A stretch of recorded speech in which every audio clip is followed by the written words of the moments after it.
not played on the up. Really went after it, didn't he? Sliced it to third area where it was an easy catch for Ben Curran. And they need a partnership. If they lose another couple of wickets here, then Zimbabwe will start to feel okay. Hey, hang on a second. I think we can go and defend this total. It's a good contest in the middle. Yeah, look at that bounce and carry. Musrabani has been very good. Excellent. Yeah, just gets it to bounce. It's just the width outside the line of the off stump. He's thrown his hands at it rather than getting the feet and the head anywhere near it. And it finds the outside edge, and simple catch for Ben Curran. Yeah, that's not a drivable length at all. It was wide, it was on the shorter side, and it really went after it. Credit to the bowler. Over ball. That's a beauty. That is a lovely delivery to finish the over. So after the end of the fourth, Bangladesh 17 for 2.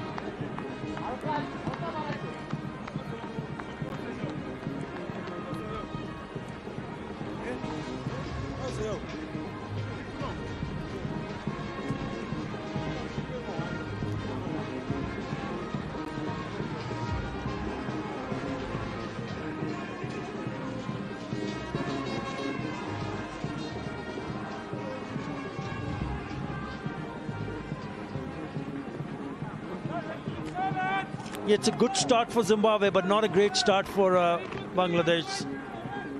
I know they're not chasing a big total, but if you keep losing wickets one after another in regular intervals, then you're putting yourself and your team in a lot of trouble. Grava to continue. And now shouts of catch it, shouts of catch it. This could be taken, and it is. Can you believe it? Short and wide, he cannot believe it. He's still standing there, but he has to walk back. Somehow in the outfield again, the Bangladesh batsmen have found Newman and Yamuri. And Richard Ngarawa gets into the act, picks up his first wicket. Short and wide outside the off stump. Has to be that steeper bounce causing some problems here. Long boundaries into those pockets towards wideish. Sumia Saka gone for 6, 17 for 3.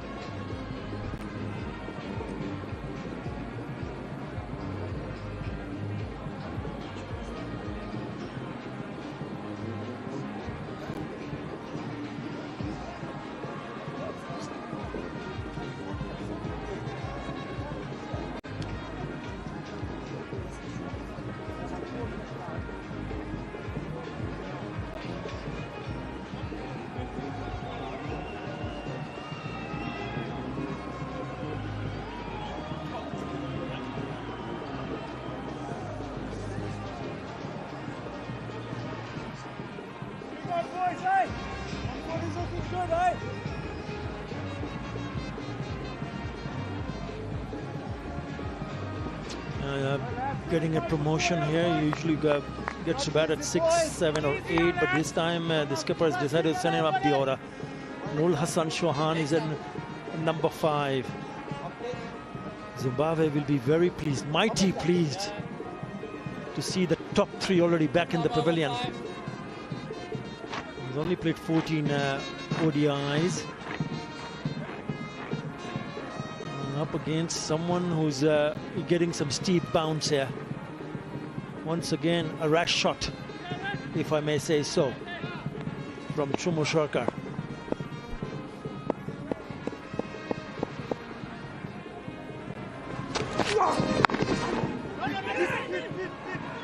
Quick run taken, needs a direct hit. They need to be careful here. Just another poor, it's prime example of poor shot selection. This just not going to go very far. Big boundaries here at Harare Sports Club.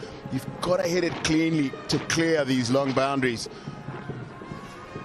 And Darlington, it's about also looking at the situation when you know that you've lost to both the openers, and you're thinking of both the openers being number 1 and number 3. Chumo Sharkar was an opener. So you needed to avoid that that kind of shot to play at that stage of the game, because you're not chasing a big total. And it's not a big task for Bangladesh to go and chase it, but if you keep losing wickets, that it just gets a little bit more harder. So that's one of the reasons why I feel that that shot could have been avoided, even from Shanto. You can understand that if you're chasing 300 plus, you're only chasing 142. So what you don't want to do as Bangladesh is allow Zimbabwe back into this match. Bangladesh have dominated this game. What about now? They're starting to allow the men in red back into this one. Another wicket here, Bangladesh could be in some real trouble. So one thing's for sure, they've allowed Zimbabwe to get back into this game, because they picked up the top, out of the top 5, they picked up 3 wickets already. And when you see that happening, then you start to feel, okay, right, we've got the top order already almost dismantled. Can we grab another wicket here and really push the opposition on the back foot and make life a little bit more difficult? We got called a wide. And if you look at the dismissals, and the first one to go was Tanzeel Hassan. It's a pickup shot. He thought he was in business. He's going all the way for a 6. No, it was not. Really good catch. Nyamuri. And then again, Karan taking a catch at the third. Sumo Shorkar. And every time they played a rash stroke, with the kind of bounce that is available, especially with the new ball in the first half an hour or so. So you've got only yourself to blame. I'm not taking any credit away from the bowlers, but if you look at that dismissals, you'll feel, okay, what's going on here? Why that sudden rush of blood? You can take your time. They can bowl a good over. Be a little bit more defensive so you can have wickets in hand as you go into the 10th or 15th or 20th over. They're already 3 down. Advantage Zimbabwe.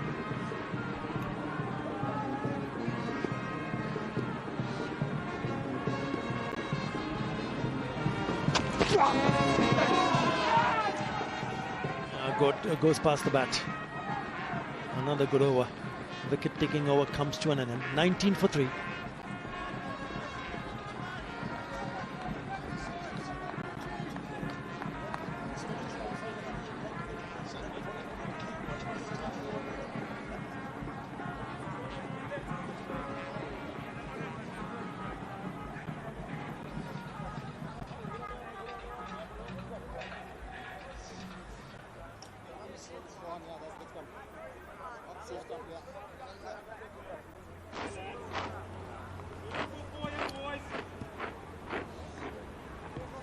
Zimbabwe bowled out for 141, but look at what they've done while trying to come and defend that low total. 19 for 3 Bangladesh. Blessings Muzrabani continues. So very important for the batters in the middle to be a little bit more defensive, to be able to survive this early spell from both the opener. They have a strong, very good bowling lineup, Darlington. You've got a couple of more seamers available. Newman Yamuri, who's picked up 2 catches, and the other one is Brad Evans. So another left arm, right arm combination. Yet to bowl for Zimbabwe this afternoon. Now this is good cricket. This is what they need to do. Forget about boundaries. If the ball is there, fine. You take your shot selections needs to be spot on. But if you are struggling to pick up boundary, this is what you need to do. It just relaxes and frustrates the bowler also, because it's a perfectly good ball that Muzrabani has bowled, and they still managed to rotate strike. Let's not forget that it also started to look a lot easier to bat on after the 20 overs or so gone. It's perhaps more about just getting through this difficult patch without losing any wickets. Runs required aren't really an issue here at the moment. It's just getting into the 20-25 runs, overs area before you really start to put the hammer down and look to score quickly. Just absorb the pressure that Zimbabwe are going to push your way in this power play in particular.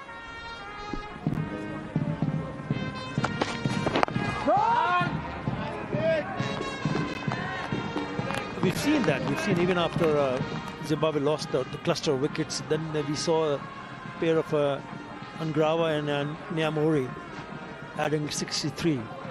So it got easier for them. I know in that period Nahid Rana was out of the attack. But you've got to give credit to them. And I'm sure Bangladesh team would have had a closer look at when you had Zimbabwe at 8 down for 70. They should have finished it off as quickly as possible. Not the case, because they put up a fight. And that's what you want to see from a team. Not to give up.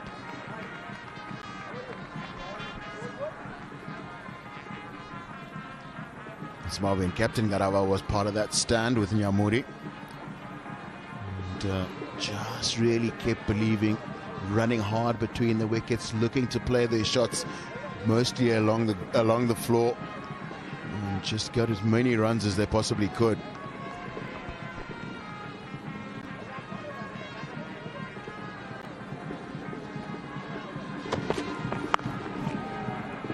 He plays it nicely. It got a little bit big on him, but he played it late and he played it nicely into the wicket area. So he'll pick up with a single and he will keep the strike, Hridoy. 21 for 3.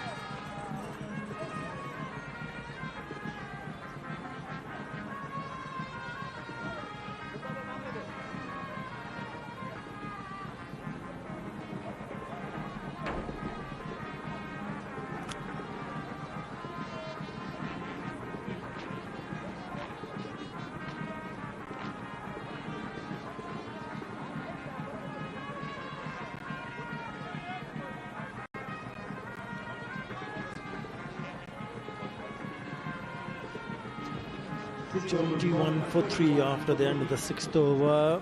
Zimbabwe will be looking to push the opposition a little bit more. Again, well bowled. He was involved in that partnership we were talking about in the last over. And Grava, the skipper, made 27 of 41. Now he has got a wicket already in this spell. And that gave them hope. That's what we are trying to say here. That partnership gave some sort of hope. And then they come back again and knock over 3 out of the top 5. Very good. So later half and the early here has been good for Zimbabwe. It's about how you handle yourself and absorb the pressure. The next 3, 4, 5 overs, important for Bangladesh not to lose any wickets. Then things will ease out. It's almost as if you've got to get through 2 bowling changes. The next bowling change that ends Ngarawa and Mzarabani's partnership, and then the next bowling change. You've got to bat until there before you even imagine playing any adventurous cricket shots.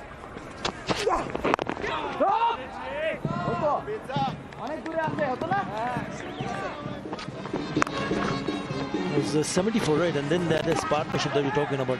They had 63 from 86 deliveries from Grava and Nyamuri. Some good shots. They took a few chances, but they were presented with opportunities where they picked up the boundaries. That's what it matters. Some really good shots. He was quite severe. He was lucky he was dropped also. But it is what it is. Some cracking shots on the offside. Nerves of steel, that pair. At that stage of the game, they showed some serious nerves of steel because they were almost down and out at 74-8.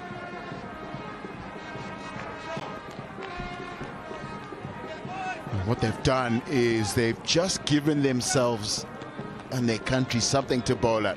There is that partnership for the 9th wicket.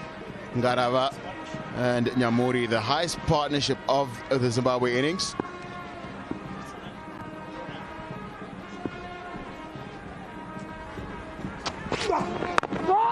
And that was a 9th wicket partnership. That's why I say that the nerves of steel, because at that stage of the game, they'll be hoping that how can we survive? It was not only the question of survival, it was also the question of when you survive, then you start to look to score runs. So the best partnership, the highest partnership, comes for the 9th wicket. And he's back again with the ball and he's picked up a wicket. He's leading from the front, the skipper.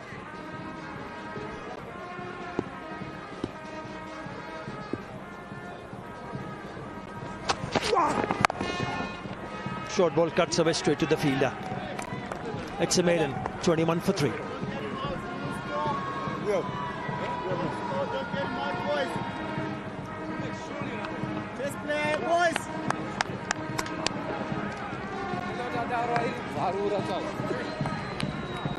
Not to look down. Right.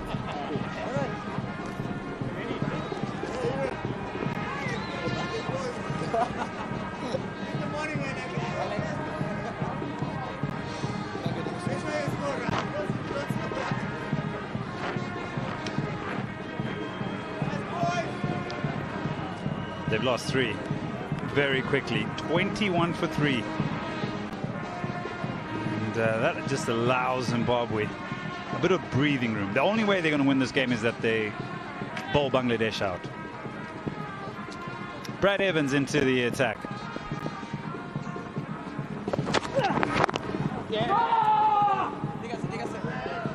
And so pressure, field sets,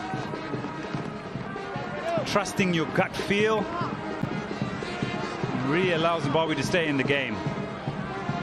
The man in the yellow and red, you've done an outstanding job.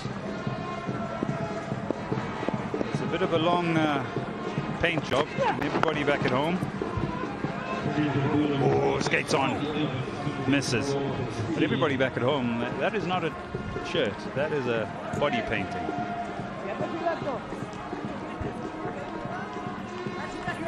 Yeah, they're enjoying themselves, aren't they? And it's because of those 3 wickets that they've got. He's got the captain's name emblazoned on the shoulder. How big is his shoulder? No, it's quite big. I thought it was his back. Quite big.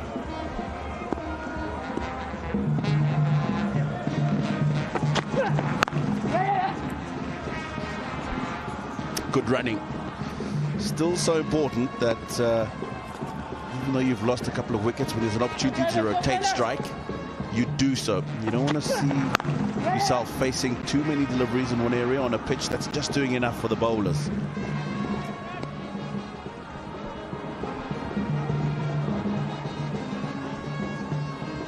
The one thing, Tino, that Zimbabwe won't have.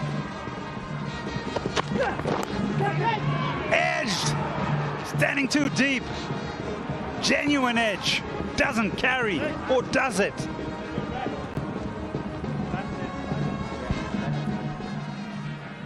I don't think this carried. Let's have a look. Always when the ball just, dropped short of Raza. But there you have Brad Evans again. Early in his spell, causing problems, creating chances. And it's an ideal time for him to bowl with Bangladesh 3 down. And a good new ball. I was just about to say that perhaps the luxury that Zimbabwe don't have, that Bangladesh did have, was the overhead conditions. And I think maybe a little bit of moisture in the surface, and it was just prime for fast bowling. And so with that deficit, they're going to have to be deadly, deadly accurate and skillful.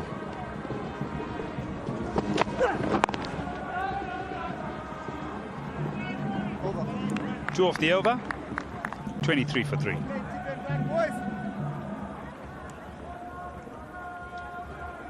Lovely start, brother.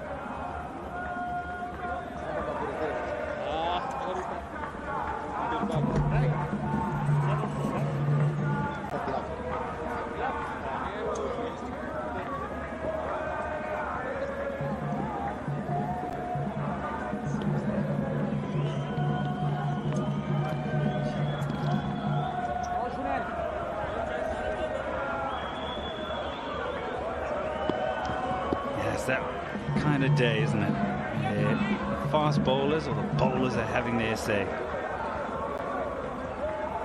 But for how long? With that extra bit of bounce, calls for the physio or the team doctor straight away. I was just going to say, surely put a gully in place because of that extra bounce. Nasty from Muzarabani. That's just reared up from a decent length. And I was just talking off air and the lunch break saying that Zimbabwe have got a very good score on the board because of exactly what we've just seen. Bit of extra bounce. 4 fast bowlers who are coming off a wonderful performance in the test match. 3 wickets have fallen. How is this for a catch from young Nyamuri? Athletic and brilliant to get the first one. Then the thick outside edge. And it was a comfortably taken catch by Ben Curran at third. And there was another short ball. Shaka looking to clear the boundary, doesn't get enough. Another catch for Nyamuri and 3 down. And Zimbabwe have done the job at the top of the innings. But you mentioned, Ed Rainsford, that there's probably not that bit of moisture that was there this morning, the overhead conditions. So they need to make sure that they just keep things nice and tight here.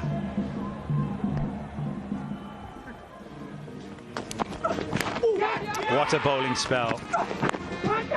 Hidrana. 3, 4, 5, and make that 6. What a performance.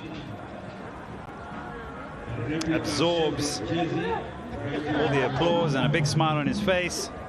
Best bowling figures. Bangladesh in ODIs. He goes past Mashrafi Mortaza, 6'26" against Kenya in Nairobi. And that wasn't in a gym. There's a ground there called Gymkhana. Rubel, Rashid Hussain, and Mustafiz Rahman. What a performance. 6 for 21 in 10 overs.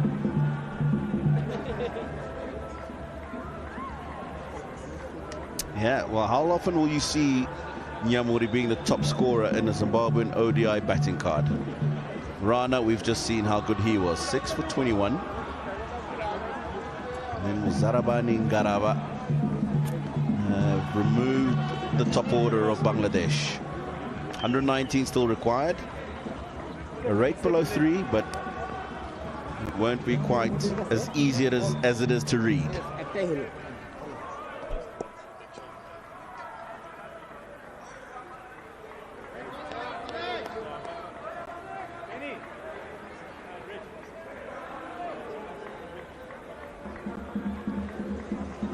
Blessing Muzarabani. He's picked up 2. The way he seems fine. We've got play underway again. Oh, there's no run there. There's definitely no run there. But they want to check. They want to go upstairs and find out whether he slid his bat in or he put it in. Annoyance from Ridoy straight away. But his reaction tells you that he's got back into his ground well in time. There was no single there.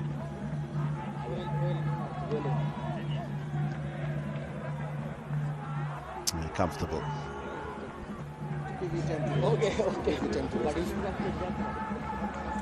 Great eyes, Tino. What eyes. Not out. Went on the batter's reaction.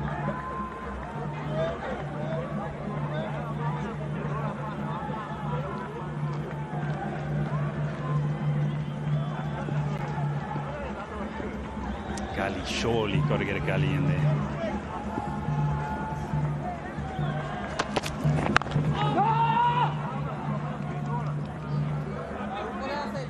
The other thing that you got to think about is Bangladesh looked at this total and think, wow, what a great job. Come back to that. Dance moves from the big fella. Gonna take a long shower to get that all off. And now they're in voice. Yeah, Bangladesh will be thinking, we can make short work of this. We can see or expect to get to this total without too much trouble. Now that you're 3 wickets down, how do you make a play when now the bowling side have also got their tail up? Zimbabwe will be thinking, if we can get another 1 or 2 here in the next 5 or 6 overs, we are in with a huge shot. Especially one of these two, if not both.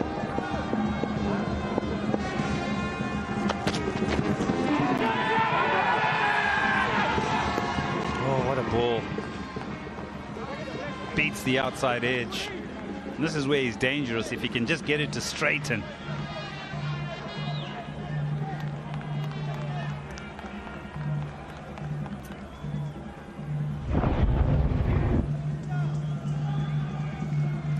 Yeah, you'll do well to get bet on that.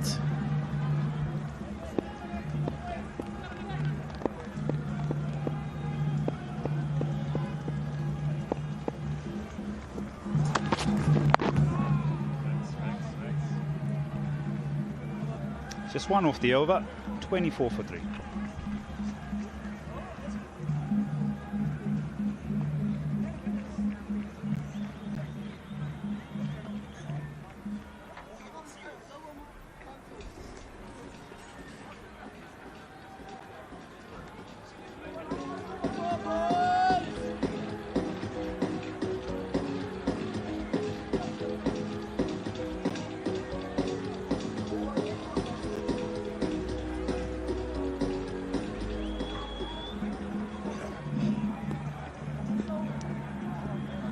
Cloudy to start, but it's starting to just burn off. It's quite a nippy day. Oh. Beats the outside edge, and there's a gesture there by the batter to say, oh, look, that leaves me.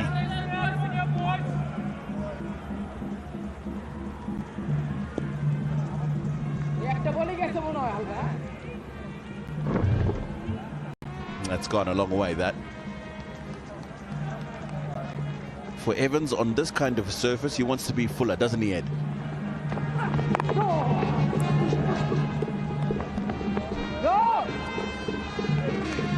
Yes and no. The yes because of the movement. The no because once it's a little bit fuller, the batter can just chance his arm and try and hit it through the line. So the fullish length has to be a hard fullish length so that you get the bounce and maybe a little bit of lateral movement. Can't bowl there. Oh, this has gone a long way. Somebody throw it back. Wow, this is a good hit. And this is why I was just alluding to the fact that he needs to be fuller rather than short.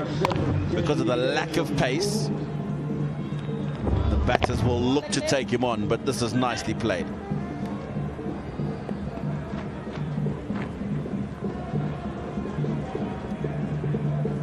It's a pickup, isn't it? It's just that length that sits up perfectly for the batter.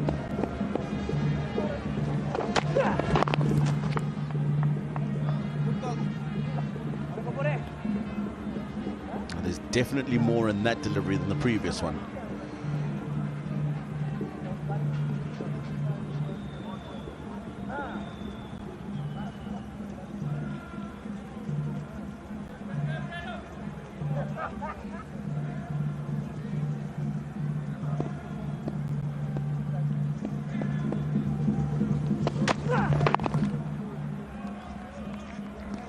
See, for me, that's a little bit too short, and because of the lack of pace, you can see how comfortable the batter gets behind that.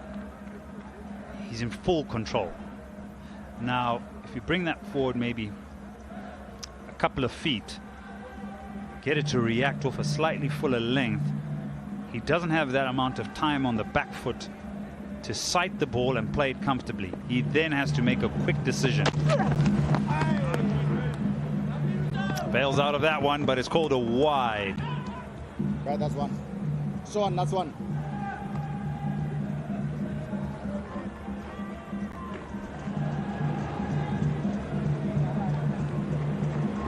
maybe that's the ploy. Maybe go a few short ones and then test the defense.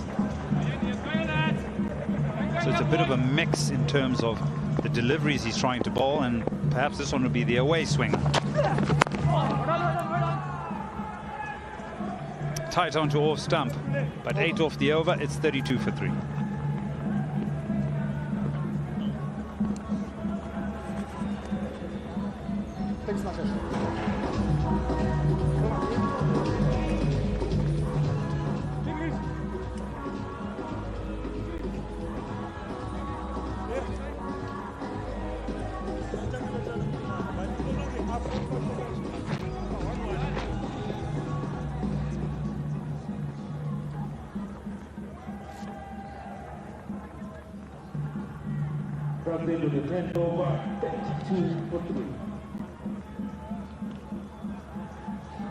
Power play number 1 is done. Zimbabwe with 39 for 3. Bangladesh are 32 for 3.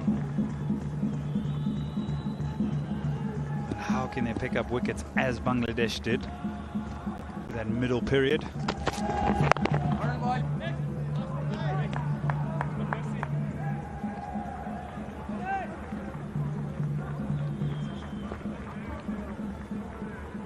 Cost my mind back. I think 2016, I think you were there on a tour to Bangladesh. Similar sort of conditions, not a great deal of bounce. I think we bowled Bangladesh out for 124, 125. I think it was the first ever game in Mirpur. I think. That was nearly 20 years ago. Come back to that. Let's have a look at the power play, Tino. That was a power play that went well for Zimbabwe on the whole because of some great catching, which gave them early breakthroughs. That was Nyamuri, and then down to Ben Curran. The next catch taken. And then Nyamuri once again. That was the 6th of the previous over. Oh, that's come back a long way, and that won't be very nice. He was fouled in the previous Muzarabani over. He's got another. This one just below the rib cage. Yeah, and I'll call on the physio yet again.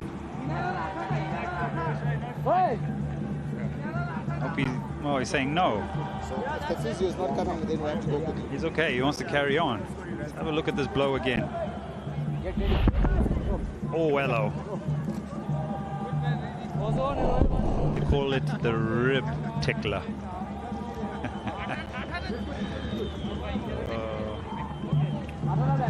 It's never nice as a batter when they get hit, but it's good that he's sent back the doctor and the physio. But back to 2006, Mirpur. I think we bowled Bangladesh out for 124. In fact, 2009. Bowled them out for 124, and I think we won by 1 wicket. Yeah, we won by 2 wickets, in fact. Sudarshan keeps helping me with my memory. Yes, 124 we bowled them out for, and then we won by 2 wickets. But that wicket was doing a lot. Not from a spinning perspective. Seam. I think it was Raymond Price and Tawanda Mpariwa that got us over the line.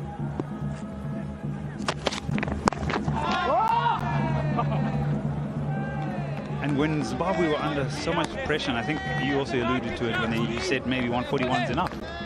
Maybe. We'll wait and see. I think what you'll find, Ed, is that this wicket will continue to just move around. Now, that's very uncharacteristic from Tauhid Ridoy, and I can guarantee you it's because of the previous delivery. And it's just given him a bit of a tickle in the ribs, as you call it. Brilliant from Innocent Kaya. You're going to defend a low total. Your fielders have to be on the money as well. This is destined for the boundary. Look at that, one hand away to his left. Great piece of fielding. It's one of those, isn't it, Ed, where you see the ball hit and you just go and it sticks. Sometimes happens as a catch, I like the way he gets up and makes it look like it happens every day.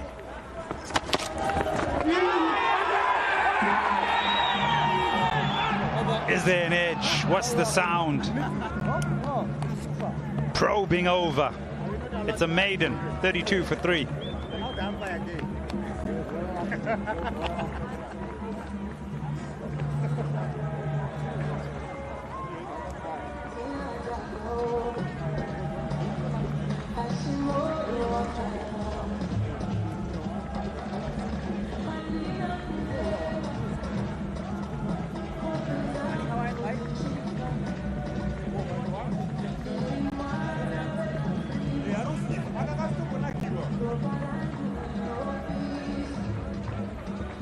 Staying in the game are Zimbabwe, Bangladesh in a little bit of a tricky period.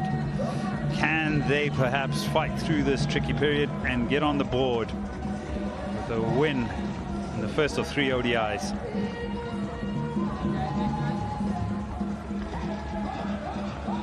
Zarabani's bowled 5, 2 for 9. How much longer can he keep going? Does Ngarava bring himself back on? Or does he turn to the youngster who was excellent also in the test match, Yuma Nyamuri, left arm seamer? Right now they're holding it, but they'll be itching to try and get another wicket. There he is, took a great catch, showed good pace, hostility in the test matches, chomping at the bit to get the ball in hand. Yeah, Ed, it's time he comes on, in my opinion. You don't want these two to just spend a bit more time in the middle and get settled. And of the Zimbabwean bowlers, he will bowl the quickest and rough them up the most. You want him to be able to do that with a ball that's still relatively new.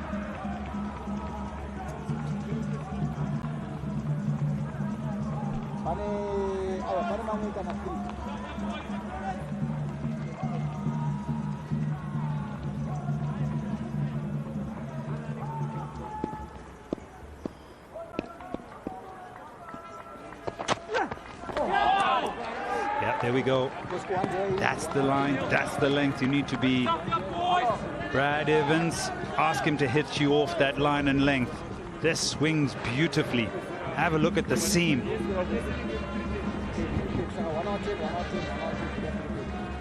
It's well watched by Nurul Hassan. Left that just at the last moment.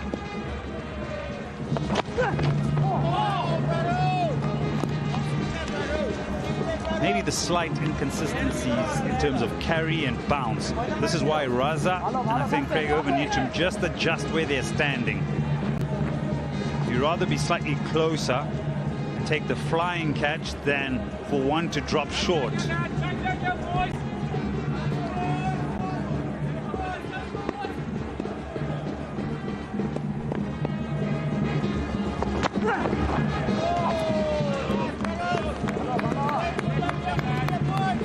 I know it's winter. I don't know if we've attracted all the polar bears, Tino. It's certainly not cold enough for the polar bears, Ed. But he's having a great time. It's pink, I think. I think it's a pink bear. On the charge as well. It'll be pretty warm in there. Well spotted, Tino. Well spotted.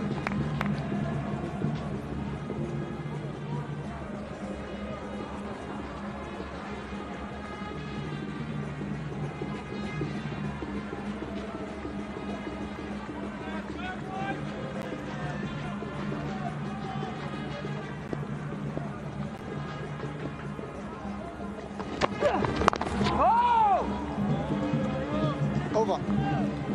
Nice set, a maiden from Evans, 32 for 3.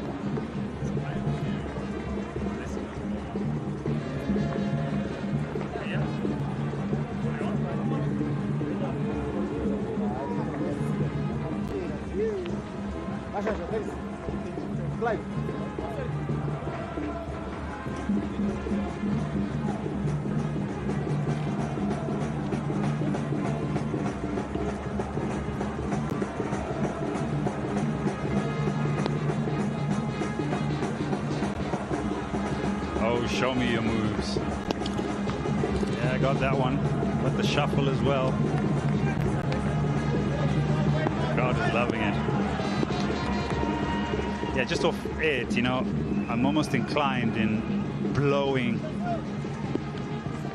Muzarabani dry here. Allow him to just finish his spell. Let him bowl his 10, because I think, because he's a genuine strike bowler, in the next 5 overs or less than 5 overs, he'll pick up maybe 1, maybe 2. That's my feeling. I disagree yet, and only on the basis that I feel Nyamuri, with a slightly newer ball,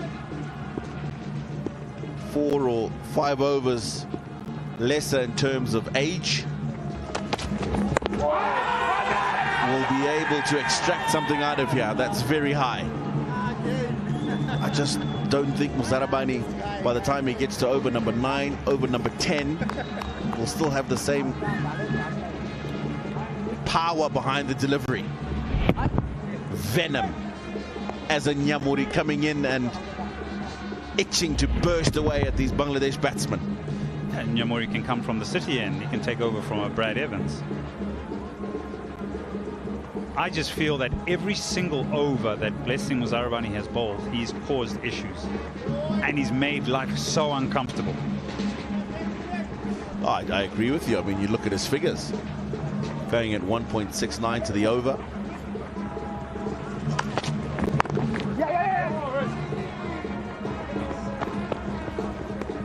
I just feel that a Nyamuri firing away from one end and a very steady Brad Evans from the other.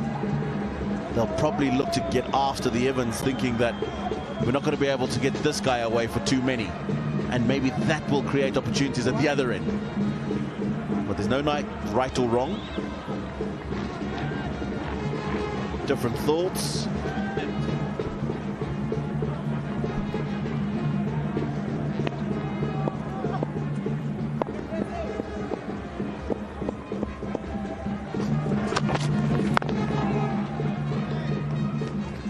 Yeah, so it's got to be a really brave decision, a decision that'll bring about another wicket or another 2.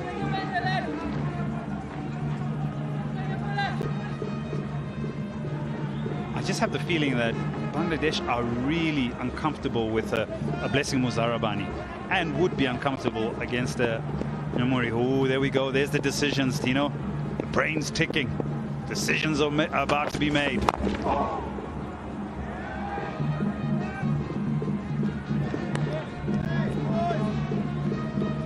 And I think that decision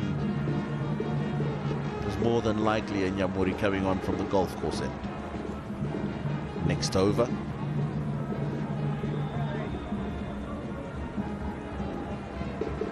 He'll be itching inside. Some would say excited.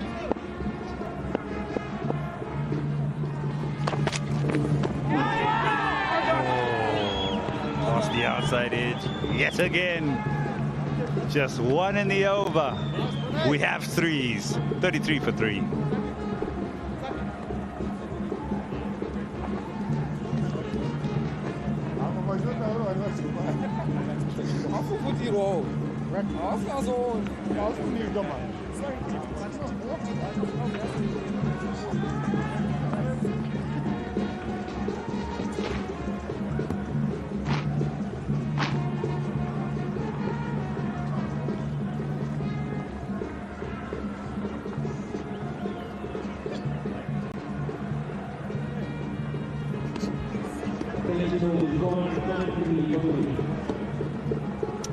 There we go. One big building, then a number of small ones. Down the leg side, that'll be a wide. And then there's a big over there. I think that was the over of Brad Evans, who continues. So I'll wait to see what the change is after this over. If Nyamuri comes in, which looks like it'll probably happen.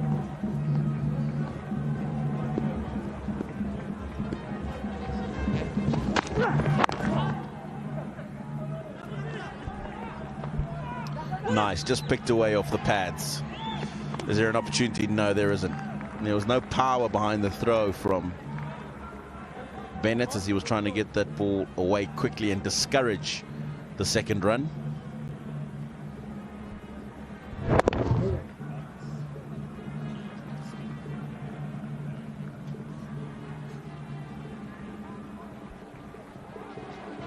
Important couple.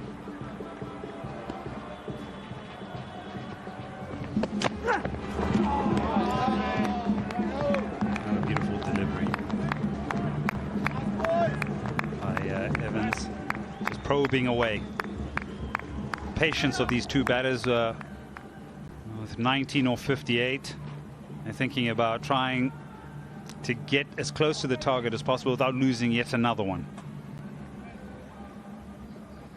Ridoy has taken a few blows and has had to absorb a number of deliveries from Zarabani. Oh, sent back.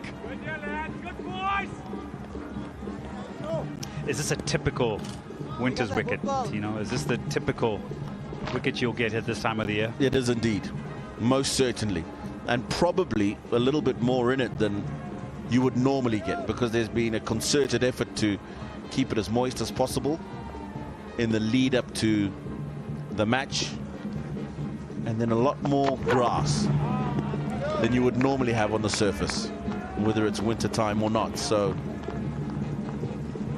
I would say it's probably just tipping a little bit over to the other side as to your typical wicket. And they're the men who've been working tirelessly over the last couple of months to make sure that the pitch is as well prepared as possible for the series. Is the toss that important? You know, does it play? It's a good delivery. Does it play that amount on the result of the game and how a team comes out?